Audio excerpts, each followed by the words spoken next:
It's been over 2 years since my ex-girlfriend and I broke up. After college graduation, she got accepted straight into a prestigious grad program and left the city we both knew so well. Meanwhile, after my own grad school applications were all rejected, my only option was to move back to my hometown, get a job, and become just another face in the corporate grind. Without a shared city or common topics of conversation, and with a pile of family and life pressures on top, we fell apart. I tried to imagine making a long-distance relationship work, but I couldn't even picture it. I gave up on a relationship that felt like it had no future. Life after her was simple. Wake up, catch the train, go to work, get chewed out, eat lunch, leave work, come home, get chewed out by my parents. Day after day, video games became the only escape in my life. As for her, I only ever saw her once or twice in my dreams. But when I woke up this morning, she was right next to me. Or rather, I was right next to her. The alarm blared. Drowsy, I fumbled around for my phone, only to realize I was already holding it. It had become a bad habit, scrolling on my phone until the early morning hours, then crashing for a few hours. I glanced at the screen, 6:45 a.m. If I didn't get up now, I'd be late.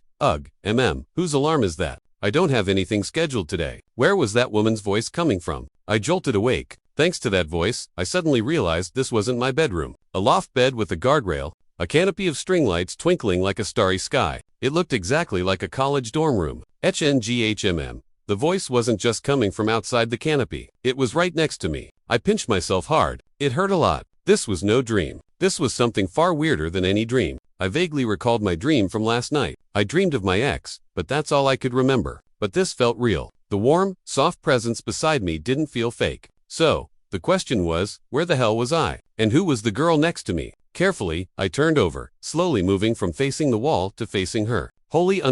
In my wildest dreams, I never would have imagined that the sleeping girl in front of me would be my ex-girlfriend, the one I'd broken up with years ago. Could this really be her dorm room? I couldn't believe this was real, but the ex-girlfriend in front of me looked undeniably authentic. 2 years had passed, but she looked just like I remembered, wearing pajamas and hugging her comforter. She seemed completely unaware of my presence, lost in her own dream world. A wave of panic washed over me. A 6'ft tall guy wearing nothing but his boxers suddenly appearing in a women's dorm at a prestigious university. No matter how you spun it, that was a crime. If she was real, then this had to be her dorm. Her university was 1,000 miles from my home. It was a multi-hour flight to get here. The only thing I had with me was my beat-up paint chip phone without even an ID. I couldn't explain how I got into a women's dorm. They'd probably think I was a lunatic and have me committed. This was hell. No, this was worse than hell. What time is it? 7. Time to get up, huh? Maybe she finally noticed how crowded the small bed felt. In her sleepy state, she seemed to be waking up. She rubbed her eyes and looked right at me. Our eyes met. It's fine. It's fine. You guys go have fun. I'm just going to hang out in the dorm all day. Yeah.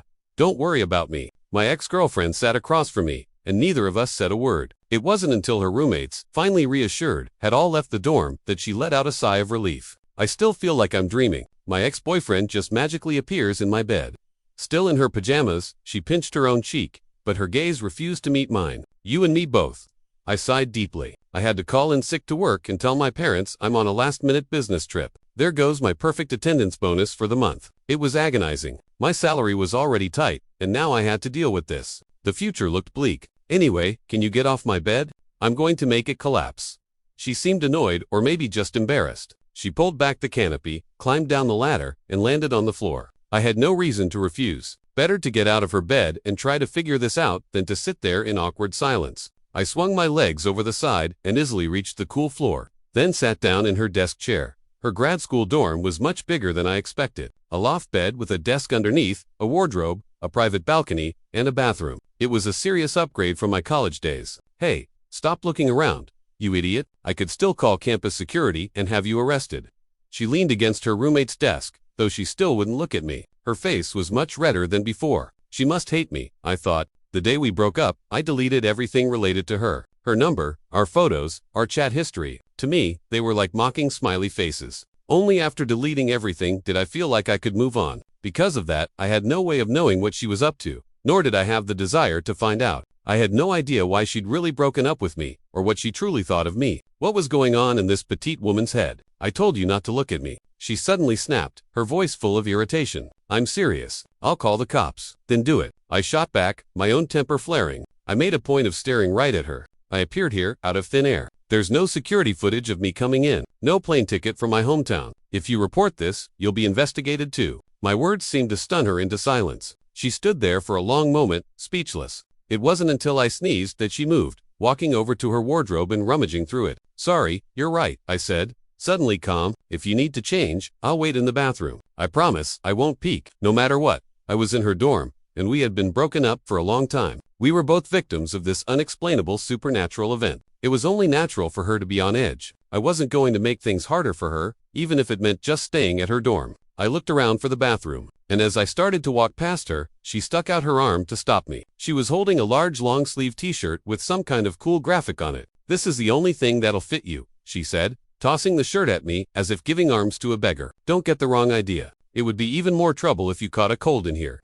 I was stunned for a moment. Just as I was about to thank her, I saw her muttering something under her breath. "He saw my PJs and everything. How is he still such a dumbass after we broke up? What did you say? Hey, don't hit me." That actually hurt. I tried to ask what she'd said, but all I got in response was a solid punch to the arm. The last time we'd eaten takeout together like this was on Valentine's Day years ago. I remember it clearly. Neither of us had class, and we had no idea what to do. They say, a group of people will always come up with an idea. But the two of us thought for ages and couldn't come up with a single satisfying plan. I joked that maybe it was because there were only two of us. She laughed and said, "Maybe." So, we left campus and wandered aimlessly down side streets, through parks, and along main roads. As we passed a fast food place, she suddenly said she was hungry and wanted to get something to eat. I hadn't eaten breakfast either, and after walking around for so long, my stomach was empty too. I was about to lead her inside, but she stopped me with a mysterious look, waving her phone at me. On the screen was her takeout order. "Let's go get a hotel room and eat takeout," she'd said. I opened my banking app and checked my balance. My allowance for the month was running low, but I definitely had enough to split the cost with her. I tried to ask if she needed money. She disappeared quickly, returning with the food. "We're not going back to the dorms tonight," she'd said with a smile, pulling up a map on her phone. "After we eat, we can watch movies all night. What are you thinking about? The food's getting cold." Her voice overlapped with the memory of the girl from my past. I rubbed my eyes, feeling a bit dazed, and admitted that I was just thinking about old times. Aha, she didn't seem to care, just picking at the stir-fry in a plastic container. I ate my rice mechanically, my mind still stuck on that night. We watched movies together. The person in front of me was no longer the person I knew. We were over. I tried to remind myself of my place. We were strangers now. There was no need for any other kind of interaction. I had to find a way out of her dorm, whether by plane or train, and get back to my life. That's what I needed to do. "So, what were you thinking about?" Her leg was swinging rhythmically, causing her ponytail to bounce along with it. "Nothing. Just remembered that we had a day like this once, eating takeout together." She just snorted, her chopsticks never stopping, as she searched for the chicken she liked in her bowl. Okay,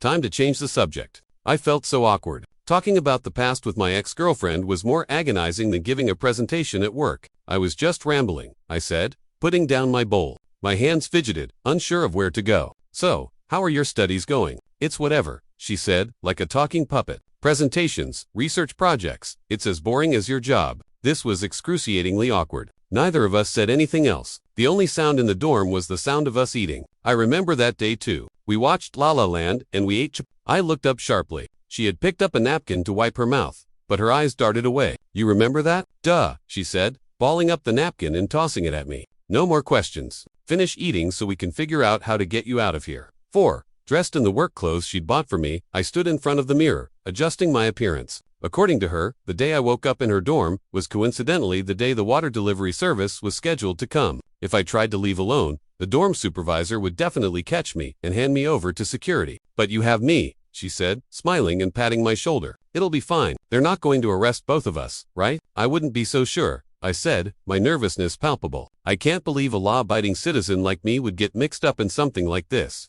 The clothes were less a costume and more actual work, where, aside from not having any paint stains, I looked just like one of those maintenance workers. She insisted the outfit was fine and that the dorm supervisor wouldn't look too closely. As long as I could get past the main entrance of the women's dorm, the rest would be easy. No one would question a guy casually walking out of the main university gates. "I hope you're right," I said, taking deep breaths. "Like you said, this is the one and only obstacle." The women's dorm was the first and only hurdle. Once I got past the supervisor, all I had to do was get out of her university, call an Uber, and head to the airport. I could get a temporary pass at security since I'd forgotten my physical ID, and she had already helped me book a ticket on my phone while we ate. I was suddenly grateful that I'd only woken up in her dorm and hadn't, suddenly swapped bodies with her. If we'd switched bodies, I could have easily walked out of the women's dorm, but then the real hell would begin. All right, time to pack up and hit the road. Or are you going to miss this place? She joked as she gathered the empty takeout containers, saying she would walk me down. Why does everything you say sound so weird? What's wrong? If you're not used to it, we could just break. She suddenly cut herself off, silently picking up the trash bag and opening her dorm room door. It wasn't just me. For a split second, she had also forgotten that we were already broken up. Her dorm wasn't far from the stairwell, but the walk felt like an eternity. How did we end up like this? And why did fate decide we should meet again in this way? Did this relationship, which I thought I had long since put behind me, still hold a place in my heart? Okay, you go ahead. Now watch me work. She coughed twice, and I realized we were already at the building's entrance. I immediately hunched over, pretending I had just finished a job, pulled the brim of my baseball cap down low, and walked towards the bright exit. Hey, you there? Where did you come from? A middle-aged woman's voice called out from behind me. I was too nervous to turn around. I just stood there, frozen, terrified the dorm supervisor was about to bust me. Let me tell you, son, the voice grew closer. If you're sneaking in here to see your girlfriend, that's a serious offense. I don't tolerate that kind of behavior. First, I'll call your department advisor, then your parents, and if it's serious, I'll call the police. Just then, she rushed out. Oh, that man. Thanks so much for the help. Drive safe. I still didn't dare to turn around. I just nodded and bolted out the door. That was a maintenance guy. Honey, I didn't see him come in, and he looks pretty tall. You probably just missed him, she said, quickly changing the subject. He comes by all the time, drops things off, and leaves. He works really hard. Well, the clothes look right. Maybe I just wasn't paying attention. By the way, sweetie, no classes today. Oh, you shouldn't eat so much takeout. Next time I'm home, I'll bring you some real food. I wasn't in the mood to listen to her chat with the supervisor. I just kept my head down, my hat pulled low, and walked towards the university gates. 5. She walked with me all the way to the airport entrance. This scene felt so familiar. Back in college, whenever there was a holiday, we would say our goodbyes at the train station, just like this. Either I was seeing her off, or she was seeing me off. Or we were both heading into the station together, waving and hugging before parting ways. But this wasn't the same airport, and she wasn't the same girl I could hug goodbye. Time changes everything. Even when something as bizarre as this happens, I knew that our paths were meant to be parallel lines. You need to get your temporary pass. Right. Do you need me to come with you? She was wearing a cute, playful outfit, and the charm hanging from her bag was no longer the little cat I had bought for her. No, I'm good, I said, waving my hand and pointing toward a sign with a police symbol. It's right over there. I'll get it and then go wait for my flight. You should head back. I didn't want any more involvement with her, and I shouldn't have any. She was going to be a master's graduate from a top university. Whether she went into the professional world or continued in academia, that was her path. My path was to get some certifications, work on my performance reviews, and buy more video games with my salary. All right, then. Be safe, she said, her tone casual as she leaned against a railing. And don't show up on my bed again. My heart can't take it. Same here. 1 or 2 more times and my life will be completely ruined. I just hope some government agency doesn't start pulling security footage and track me down. Haha, neither of us looked at each other. We just made lame jokes as if this was all perfectly normal. Figuring it was about time, I prepared to head inside. With no luggage, I decided to treat this whole thing as a spontaneous trip. Wait, she suddenly called out to me. Want to exchange numbers? So you can let me know you landed safely. She held out her phone, her contact QR code displayed on the screen. It's just so I know you weren't arrested by the police, which would implicate me, too. Wouldn't having your number make me look even more like an accomplice? I teased her, but opened my own phone and pulled up the contact info for my work number. You've got a new number. I didn't tell her it was my work phone, just that I had to be more professional now that I was in the working world. The moment I got on the plane, I planned to block her, even on my work phone. A relationship that was over was over. Trying to revive it would only cause pain for both of us. I never believed in fate, and that included with her. That's why I had so readily agreed to the breakup, deleting everything related to her without a second thought. And yet, I still dreamed about her. I still thought about her, about our past. And today was no different. I still added her number instead of just walking away with a cool, "We're done." Maybe I wasn't perfect after all. I thought, well, this is it. Bye. Maybe I'll see you around. I waved without looking back. If this was all just a dream, it was time for it to end. I dragged my exhausted body home. Work was insane today. Even my boss stayed late to work overtime. By the time I got home, it was already 11:30 p.m. A month had passed since my interdimensional trip to my ex's dorm, and I hadn't dreamed of her since. Her contact was still saved on my work phone.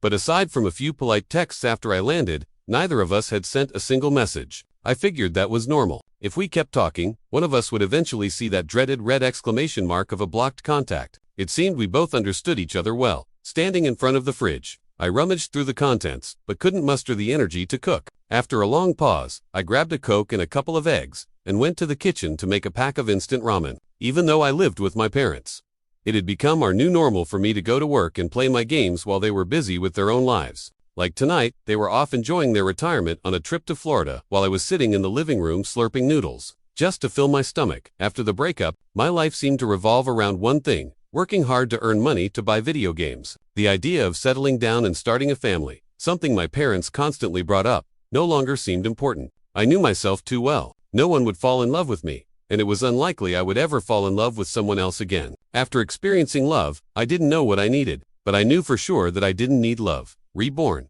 I will make that evil ex-girlfriend pay. My thumb scrolled endlessly through my phone as the noodles quickly disappeared. I was getting tired of these short videos. They all followed the same formula: time travel, rebirth, revenge. Thinking about it, I didn't want to be reborn, and I certainly didn't want revenge on my ex. The first half of my life had been boring, and I was the kind of person who would probably waste a second chance, even if I got one. As for my ex, she hadn't done anything to hurt me. Looking back, it was just a peaceful breakup, but I still didn't know the reason we ended up this way. Probably just not compatible. Right from the start, I muttered to myself, cleaning up my so-called dinner. Who cares? Time for a shower and bed. I had work tomorrow. All I needed to do was shower, climb into bed, and have a nice dream. Tomorrow was just another ordinary workday. I dragged my weary body out of bed, even without the sun or an alarm. My work routine was so ingrained that I could wake up at the exact right time. Brushing my teeth and washing my face were muscle memory. Even before my brain was fully awake, I could get it all done and head back to my room to get dressed. But when I walked into my room, I froze. There was someone in my bed. After the incident of waking up in my ex's dorm, I'd lost some of my faith in science. So, the question was this a person or a ghost? My bed wasn't particularly large, just a bit wider than a twin. The figure was lying right next to me, yet I hadn't felt a thing. I backed out of the room slowly, went to the kitchen, and grabbed a fruit knife. My courage grew a little. Re-entering the room, I unlocked my phone, ready to dial 911 at a moment's notice. Get up. I don't care if you're a person or a ghost. I'm not afraid of you. I forced myself to turn on the light, my hand gripping the knife, slick with sweat. The thought of having to go to work fueled my anger. I kept yelling at the dark figure, telling it to get out of my bed. Who is it? So loud this early in the morning. So sleepy. A familiar voice emerged. I dropped the knife and yanked back the covers, praying it wasn't who I thought it was, but it was the familiar pajamas, the familiar face. What goes around comes around. This time, my ex-girlfriend had appeared in my house. She sat on my living room sofa, glaring at me with a resentful expression. What were you doing with the knife? Were you trying to murder me? I tried to explain, half laughing, half crying, that I didn't know if she was a person or a ghost. The fact that I thought to grab a knife for protection already put me ahead of most people. My house is different from your dorm. When the blackout curtains are closed, even an angel couldn't tell if it's day or night, I said, tapping my watch. And now, I'm late again. No, with this situation, being late is the least of my problems. Hugging her knees, she still hadn't let her guard down, demanding to know what tricks I'd used to kidnap her. Are you crazy? My perfect attendance bonus is gone again. For the second month in a row, my own anger flared. Look around. This is my house. You're the one who suddenly appeared here, okay? She stood up suspiciously but kept her distance. It wasn't until she walked over to my balcony, yanked open the curtains, and stared at the view outside that she finally believed me. So, it's not a dream, she muttered, pinching her thigh hard. Ouch, definitely not a dream. What the hell is going on? How should I know? I sighed, slumping onto the sofa. All I know is my attendance bonus is gone for 2 months. That's enough money to buy several new games. She relaxed a bit and sat down across from me, explaining that she had been so hostile because she thought it was a nightmare. Think about it. Your ex-boyfriend holding a knife in an unfamiliar place. You think the same thing, right? I thought about it. If last month she hadn't been next to me and had instead been holding a knife in an empty dorm room, yeah, that would be terrifying. Her mood improved considerably. She seemed to have forgotten about the whole teleportation issue and was now looking around my house like a curious child. Hey, haven't you realized something yet? I couldn't take it anymore. You're in the same situation I was. You're 1,000 miles away in my house. I know, she said, seemingly unfazed. This is great. I get a few days off. All I have to do is what you did. Grabbed my phone, and her hand froze in midair, and tears welled up in her eyes. My phone? Why didn't it come with me like yours did? After rummaging through my entire apartment, I finally found an old phone and handed it to her. She held it like a child who had never seen chocolate before, cradling it as if it were a treasure. Is this the phone you used when we were together? Probably, I said, glancing at it. I bought a new one impulsively with my first paycheck after starting work. This one has been honorably discharged to a drawer ever since. I took the old phone back from her, found a matching charger, and handed both to her. It doesn't have a SIM card, but if your messaging apps aren't tied to your phone number, you should be able to use it. If not, then we're out of luck. She nodded obediently, taking the phone and charger and crouching down by an outlet in the living room. Her situation was even more awkward than mine had been. Without her phone, she had no way to contact her professors, classmates, or family. A graduate student who vanishes from her university dorm is a much bigger deal than a pervert who mysteriously appears in a women's dorm. Most importantly, she had appeared in my house of all places. Just like me, there would be no record of her leaving campus, no travel history on public transport. Even without her phone, I could buy her a plane ticket and get her to the airport. She could be back at her school by evening. That wasn't a problem. The problem was if her classmates or professors had already reported her missing. If that happened, our situation would be far worse than my little escapade last month. It's turning on, she exclaimed from her corner, more excited than I was. What's your Wi-Fi password? I need to download my apps. The phone's not wiped. You can just connect to the Wi-Fi directly. I brought her a chair and pulled up a stool for myself. I didn't know how nervous she was, but having put my fate in her hands, I was more stressed than I had been when trying to escape her dorm. Her fingers flew across the screen, typing in her account and password. The moment a familiar interface appeared on the screen, we both let out a sigh of relief. That scared the hell out of me. I thought we were in for some serious trouble, she said, clutching her chest. This is way more intense than when you showed up in my dorm. I don't know about that. All I know is my bonus is gone.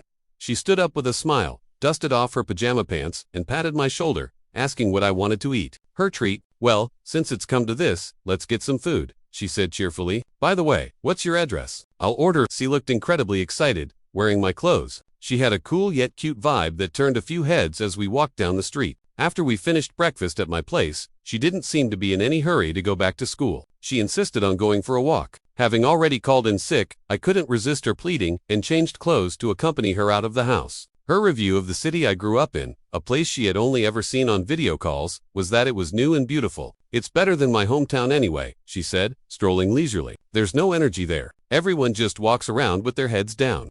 What a surprise, I retorted. Go to the subway here and you'll see plenty of people staring at their phones. Not far from my house was a famous tourist street. She had known about it for a long time, and as soon as she saw the entrance from a distance, she insisted we go for a walk. Following the path of least resistance, I quickly agreed. Once upon a time, we used to walk side by side like this. Except back then, we weren't at my house, and we were talking about dreams and the future. Is this any good? She pointed to a famous local snack. It's okay. Just so you know, if you want some, you're buying it yourself. I'm not a big fan. What's your problem? I can't eat a whole portion by myself, and we're not.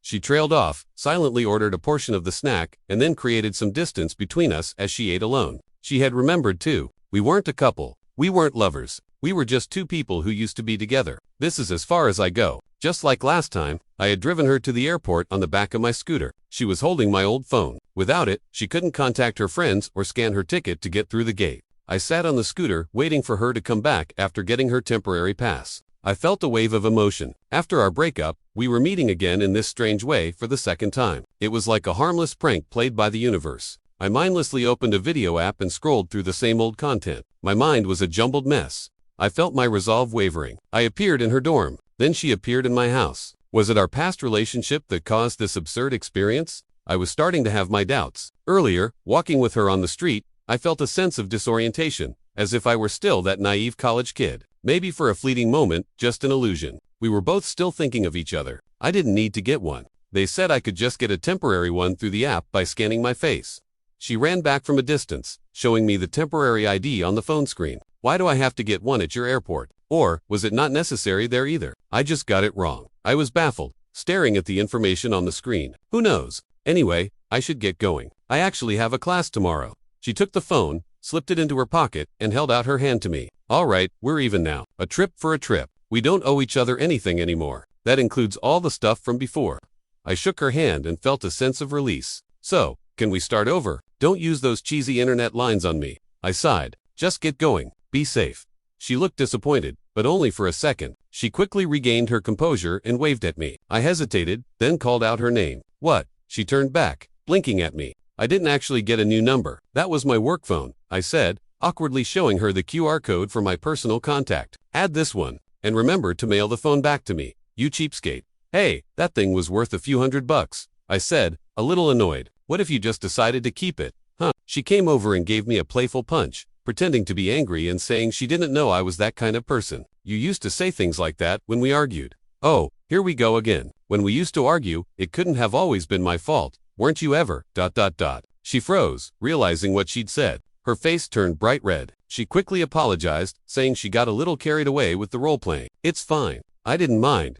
For some reason, my own face felt hot. Actually, I've always wanted to apologize. I was so irrational in college. A lot of the time, we could have solved problems by just calming down, but I always had to pick a fight with you. Me too. Anyway, why are we even talking about this? It's so dumb. It's all in the past. We both laughed. The feeling of release I felt when we shook hands was even clearer now. Maybe we had both been waiting for this opportunity. An opportunity that hadn't come in 2 years to let go of the past and embrace the future. Maybe that wasn't so bad. Okay, I'm really leaving now. After adding me on her app, she glanced back at me one last time and disappeared into the bustling airport. It wasn't until I got home on my scooter that I saw her message. The first thing that caught my eye wasn't a greeting. Can we start over? I tossed the phone on the sofa, washed my face, and stared at myself in the mirror for a long time. Stop messing around. I couldn't get over that hurdle from the past, and I refused to believe in any other possibility for us. Hello there. She appeared in my bed once again. I silently closed my bedroom door, then opened it again. She was still sitting there. Oh, for the love of God, I've worn my perfect attendance. 3 months of bonus money down the drain. Smooth as silk. I booked her a ticket and confirmed her phone was with her. Then we sat together in my living room. I was just glad she always managed to show up when my parents weren't home. If she ever appeared in her pajamas coming out of my room when they were here, there wouldn't be a river deep enough to wash me clean.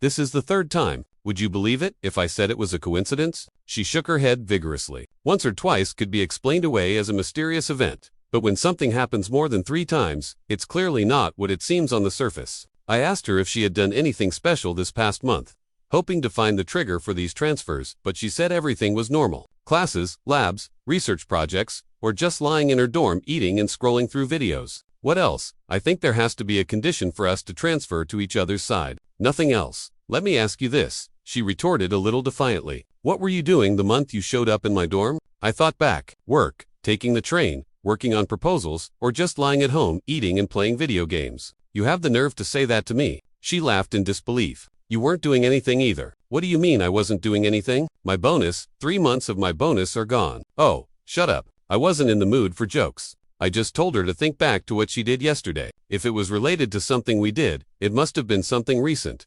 Yesterday. I didn't do anything last night, she said, her brow furrowing. Yesterday? Oh, her face turned visibly red. Did you think of something? I asked, clinging to this like a life raft. Quick, tell me. This is it. No, I can't. She shook her head frantically. It was only after I kept pressing that she finally spoke hesitantly. Last night, I dreamed about you. After a morning of back and forth, we finally had a preliminary understanding of the transfer condition. As I suspected, the transfer wasn't random. Just like in novels, it had its own set of rules. So, the condition is, she said, looking at the chart on my computer screen, we appear next to each other after dreaming about the other person. Not exactly. For us, dreaming about the other person the night before was only one of the necessary conditions. The other necessary condition for triggering the transfer was having a lingering feeling of attachment to the person in the dream. In other words, you only appeared next to the other person the next morning if you were still thinking about them in your dream. So that means, she took a few steps back. You showed up in my dorm because you were still thinking about me in your dream. A hug.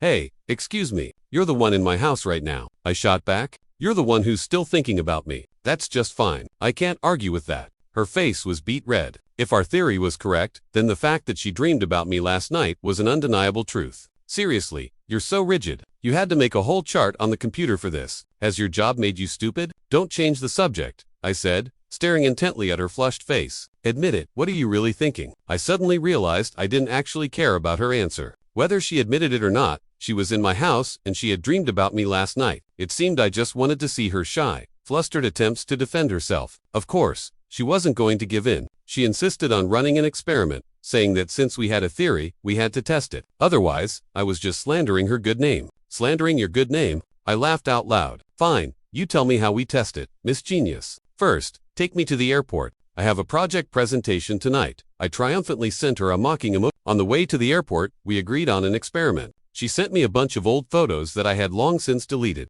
My goal was to look at these memories before going to sleep, hoping to dream of her. Don't get the wrong idea. I just happened to have these saved in my cloud storage. She sent a pouting emoji which to me just looked like she was trying to be cute. Thanks to her, I had to miss another day of work and lose my precious attendance bonus. With a what the hell attitude, I ordered some takeout and sat down at my computer. Instead of dwelling on what I'd lost, I decided to jump into a thrilling online match with my friends. Get online. Don't ask why I'm not at work again. Hurry up. Seeing a familiar avatar light up in the game lobby, I smiled in resignation and quickly typed a few words into the chat box. One win, and I'm done. Let's do this. As it turned out, that was a curse that could not be broken. When I finally took off my headphones, exhausted, the clock on my computer showed 4 zeros. Midnight, man, bad luck today. Time to shower and sleep. You can't blame me, though. I had a better KD ratio than you in a few of those games. After sending one last voice message to my friend, I collapsed onto my bed and half-heartedly scrolled through a few of our old photos. Is this really going to work? I was skeptical that these so-called memories could actually make me dream of her. I didn't even have to do this. I could just go to sleep, and when I woke up, I could just lie and say I dreamed of her. She'd have no way to prove it. But I still opened the folder of our memories. There was one thing I had to admit, even if I didn't want to. During this period of transfers, my life had definitely become less mundane. No way. You're definitely lying. During my lunch break, she sent me a voice message. When I played it, all I heard was an accusatory tone. What do you mean? No way. I did dream about you, but I didn't show up in your dorm. How should I know? Why? I was half amused, half annoyed. She actually thought I would appear again. At this rate, I really would have to quit my job. In truth, I wasn't lying. I had dreamed about her last night. In the dream, we went to Tokyo together. It was a place she had always wanted to go, but we never made it there before we broke up. What's wrong? Fighting with your girlfriend. A coworker sat down next to me with his lunch, clearly having overheard my phone. I quickly showed him a random video on my phone, saying I was just scrolling. As if that wasn't enough, I added that I hadn't even thought about dating since my college breakup. I think I remember you mentioning that. My coworker said, taking a big gulp of soda. Have you ever thought about getting back together with her? I almost choked on my food. Sorry if she bothers you that much. Just pretend I didn't say anything. It's not that. I wiped my mouth. Your question just caught me off guard. But even though it was a peaceful breakup, I've never thought about getting back together with her. I had always believed that people who break up don't get back together. Constantly trying to reconcile is pointless. As I was explaining this to my coworker, my phone buzzed again. I made an excuse to leave the company cafeteria before daring to play her voice message. Is it possible? Her voice sounded excited that we only transfer once a month. Do you think this is your name? Once a month? Go to sleep. Princess. I turned off my phone screen, straightened my clothes, and went back to my desk. She looked at me triumphantly. The starry string lights and the same pajamas. A familiar setup. I'll be damned. The moment I woke up, I had lost my 4th attendance bonus and officially said goodbye to my semi-annual bonus. But more than the comforting numbers that should have been in my bank account, I was concerned about something else. I had actually dreamed of her last night. From the look on your face, it seems I was right, she said, her smile widening. What did I tell you? It is once a month. Just let me out. Wait, where are your roommates? Is it okay for me to be here? She swished open the canopy curtain, but the room was empty. You just have to work. I have to revise my lesson plans, give presentations, run experiments, and next year, I have to start on my thesis and then defend it. But you're getting a higher degree. Isn't that what you're supposed to do? My comeback left her speechless. She could only channel her frustration into her appetite, taking another few huge swigs of soda. The station announcement chimed. My home and her university were in completely different directions, and the train to my city was already boarding. All right, I'm leaving. Take care of yourself. In a friendly way, of course. Why did I say that? Feeling agitated and having nothing else to say, I turned to head to the gate, but a hand grabbed my arm. Can we do this again? Go and miss me. I looked at her with a smirk. A little. I don't have many friends right now. Her words caught me off guard.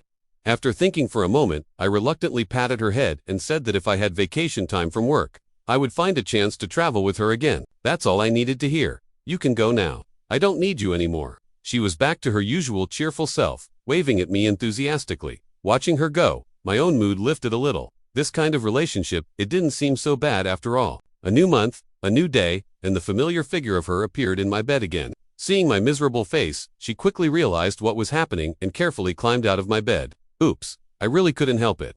You know how dreams are, she said with an embarrassed smile. You don't have to take the day off. Just go to work like usual.